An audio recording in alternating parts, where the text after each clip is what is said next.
The death of a black Alabama man found hanging in an abandoned house 7 months after he filed a federal police brutality lawsuit.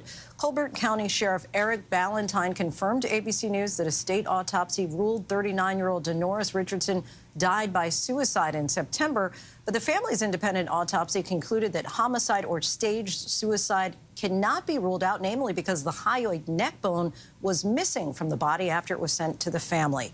Joining us now is Lee Richardson, the widow of Dennoriss Richardson, and family attorney Roderick Van Daniel. Thank you both so much for joining us. And Lee, of course, we're so sorry for your loss. The sheriff told ABC News the state forensic department removed the bone from your husband's body before the private autopsy and called it standard procedure. What explanation have you been given? Actually, I have not been told anything. I haven't spoken to any of the authorities, even since I've gotten my autopsy back. That is very questionable to me with that being missing. I know that is standard procedure, but it definitely needs to be accounted for. And I also think that it needs to be made available to Dr. Shakur, and also with the crime scene photos, the rope, there are several pieces of evidence, of key evidence, that should have been examined and should still be examined and investigated for a thorough investigation. The sheriff told ABC that he, along with the FBI, who is investigating, stand by the findings that ruled your husband's death a suicide. What do you think happened to your husband? In all honesty, I'm not 100% sure, but I do know 100% that he did not commit suicide. Dennoriss, since an infant, had chronic asthma and COPD. All of his life, he's been very scared and kind of anxiety. He would have anxiety attacks if he couldn't breathe. He kept his rescue inhaler on him at all times. That is just not a way that he would, even process to leave this world. And I would really love to be able to have a private investigation going along with the feds also. Not questioning, that they're not going to do what they say they're going to do, but I need everything accounted for, and I need everyone to have someone behind them making sure that that investigation is thorough.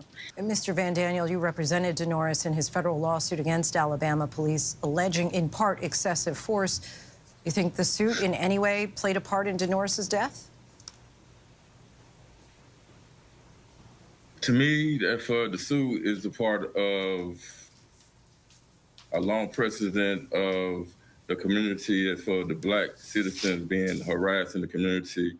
And maybe not, but the whole investigation is suspicious to me. And why wasn't the private medical examiner given the rope, given the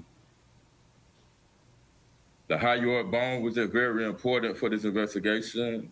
Also, the crime scene photographs.